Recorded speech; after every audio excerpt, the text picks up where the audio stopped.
अब हम पीच जंगल के रास्ते से न्यू दिल्ली के लिए निकल चुके थे। वक्त करीब 6:30 का हो चुका था और ठंड भी अब काफी हद तक पड़ चुकी थी। लाचार, बेबस और भूख से तड़पते हुए हम लोग अब भला जाएं तो कहाँ जाएं? ना खाने को कुछ इतना, ना पीने को। रश्मि भी अब मुंह फुलाए रघु की तरफ पीट करके बैठी थी, जैसे वो रघु से ये कहना चाहती हो कि वो उससे अब भी नाराज है। लेकिन अब बेपरवाह रघु को भला क्या फर्क पड़े। एक वक्त था कि जब रघु खुद से ज्यादा रश्मि की केयर करता था, उससे प्यार करता था। पर अब एक वक्त यह है कि वो उसका ठीक से ध्यान भी नहीं रखता। प्यार ठीक उस नए पंछी की तरह होता है जिसे पिंजरे में बंद होना बिल्कुल भी पसंद नहीं। प्यार वो पंछी है कि जिसे उड़ने के लिए पूरा का पूरा आसमान चाहिए, जिस पर बंदिशें अमान्य हो। अब रघु का प्यार हवा हो चुका था। ऐसा मानना शायद रश्मि का था, क्योंकि हर बार इजहार करना भी अच्छा नहीं है।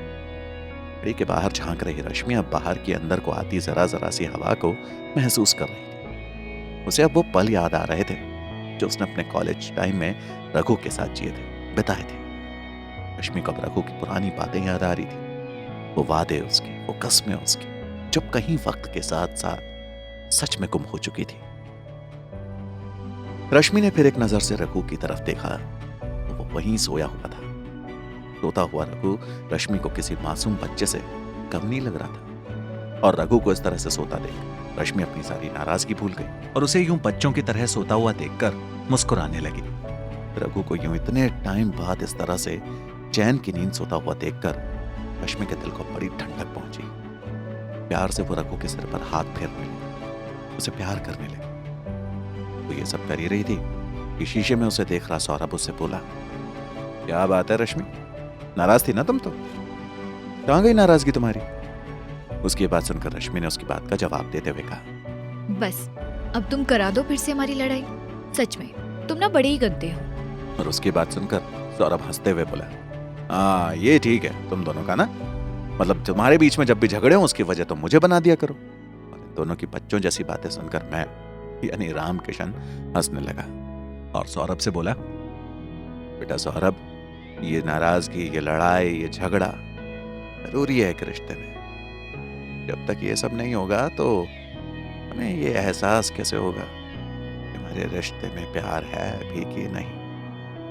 इससे पहले मेरी बात सुनकर सौरभ मुझसे कुछ कहता कि पहले रश्मि बोल पड़ी, अंकल जी रहने दीजिए, इसे क्या पता कि आखिर प्यार क्या होता है। इसकी तो कोई गर्लफ्रेंड भी नहीं है। इतना कहकर रश्मि जरा जरा सी हंसने लगी और सौरभ उससे बोला, हाँ तुम्हें तो हम 12वीं से कहते आ रहे हैं कि तुम बन जाओ हमारी गर्लफ्रेंड, तुम बन जाओ।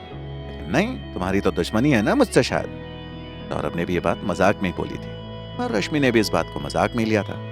रश्मि ने जवाब देते हुए कहा, छीन लो फिर, अगर हम खुद तुम्हारे नहीं होते तो रघु से भिड़ जाओ हमारे लिए, हम तुम्हारे हो जाएंगे। ना बाबा ना, रघु से पंगा नहीं, कहीं इसने मुझे भी सिलेंडर से उड़ा दिया तो। और फिर उसकी इस बात पर सब हंसने लगे। अब वक्त हो चुका था करीब 7 बजे का।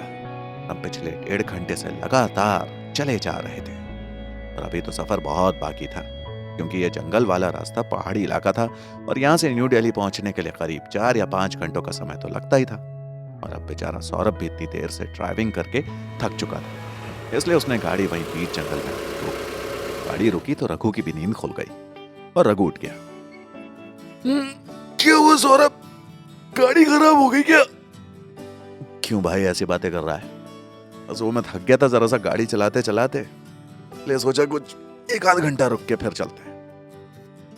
अच्छा चल कोई ना, तू आराम कर ले, पीछे आकर मैं आगे आकर गाड़ी चला लेता हूँ। लेकिन सौरभ ने रघु को गाड़ी चलाने से मना करते हुए कहा, नहीं भाई नहीं, यूं भी तेरा पैर ठीक नहीं है, मैं चला लूंगा, थोड़ी देर आराम कर लेते हैं। इतने तुम लोग कुछ खा पी भी लो, मैं तब तक बाथरूम वगैरह होके आ जाता हूँ। मैंने का नाम सुनकर अब रश्मि को जरा जरा सी भूख भी लगनी शुरू हो गई। उसने यहाँ वहां देखते हुए कहा, अरे सौरभ, यहाँ कहाँ है कुछ? यहाँ तो आसपास बस पेड़ ही पेड़ है, यहाँ कहाँ कुछ मिलेगा खाने को? रश्मि मैडम जी, मेरे कहने का मतलब ये है कि गाड़ी के पीछे डिग्गी में खाने के लिए थोड़े से फ्रूट्स वगैरह हैं और मैं साथ में कोई खाना लेकर चलता नहीं, समझी? और सौरभ की बात सुनकर रश्मि ने मुंह बनाते हुए कहा। और फिर सौरभ ने पीछे से डिग्गी में से थोड़े से फ्रूट्स और पानी की 2 बोतल निकाली और अंदर रघु को ये सब पकड़ा दिया। रघु ने 1 बोतल पानी की रश्मि की तरफ बढ़ाई, दूसरी मेरी तरफ, और इतने में सौरभ बाहर झाड़ियों में जाकर हल्का होने लगा। मैंने भी पानी के बस 2 घूंट पिए और फिर पानी की बोतल पीछे रघु को पकड़ा दी।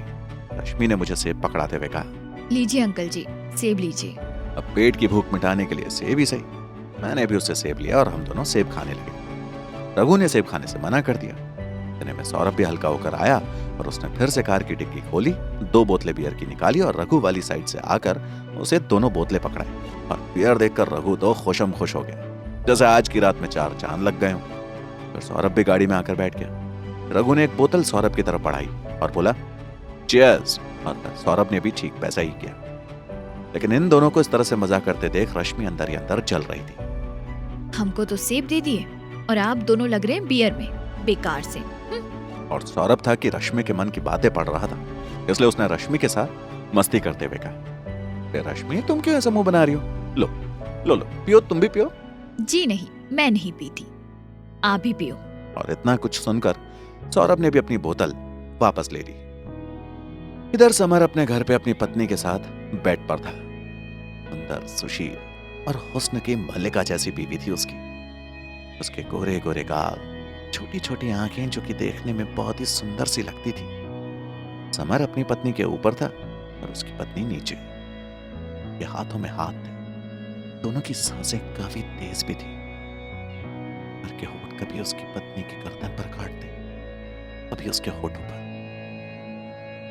जितनी भी गलतियां हुई थी समर से, उन सब का गुस्सा वो जोर शोर से अपने बिस्तर पर लेटी अपनी पत्नी के ऊपर उतार रहा था। जैसे प्यार ना कर रहा हो, ऐसा लग रहा था जैसे कोई सजा दे रहा हो। और फिर करीब कुछ देर में वो उसके ऊपर से हट गया और उसकी साइड में लेट गया। उसकी पत्नी ने फिर उससे और ज्यादा चिपकते हुए कहा, क्या हुआ जी, आज मजा नहीं आया क्या? और ये इतना खड़ूस मुंह क्यों बना रखा है? कोई परेशानी है का? समर ने दूसरी साइड मुंह कर लिया और अपनी पत्नी की तरफ पीठ करते हुए बोला, कुछ नहीं, रात बहुत हो चुकी है, तुम भी सो जाओ। और अपने पति समर का इस तरह से व्यवहार देखकर उसकी पत्नी भी उदास सी हो गई। उसने भी उसकी की तरह समर की तरफ अपनी पीठ कर ली और आप सोने की कोशिश करने लगी। शायद कुछ देर में उसे नींद भी आ गई, लेकिन समर को अभी तक नींद नहीं आ रही थी। उसे बस यही चिंता सताई जा रही थी कि आखिर उन दोनों को अब पकड़ेगा कैसे। ना कोई कॉल ट्रैक का सहारा, ना उनकी कोई लोकेशन का, और ऊपर से पीएम को जवाब देना है वो अलग। अब भला इतनी सारी परेशानियों में नींद किसी को आए भी तो क्या आए कैसे? उन दोनों के बारे में सोच ही रहा था कि उसे याद आया कि जब उसने पिछली बार उन दोनों को घेरा था तो उनमें से उसको एक लैपटॉप बैग बरामद हुआ था, और कंधे पर गोली लगने के कारण रघु को इतना होश नहीं था, वो अपना बैग छोड़ आया था वहीं। समर ने उस वक्त वो बैग चेक किया था, लेकिन उस बैग में कुछ न होने के कारण उसने वो बैग धानुष को एविडेंस के तौर पर दे दिया था। समर ये सब याद करते हुए बाहर बरामदे में आ गया। उसने तुरंत धानुष को कॉल लगाया और दूसरी तरफ से धानुष ने भी फटाक से कॉल को पिक कर लिया और बोला, जी सर। धानुष, मैंने तुम्हें एक लैपटॉप बैग दिया था, याद है? जी सर, याद है मुझे। अच्छा, वो बैग इस वक्त कहाँ है? धानुष ने जरा सी देर लगा के सोचते हुए कहा, जी सर, मेरे रूम के कबर्ड में ही है। क्यों, क्या हुआ सर?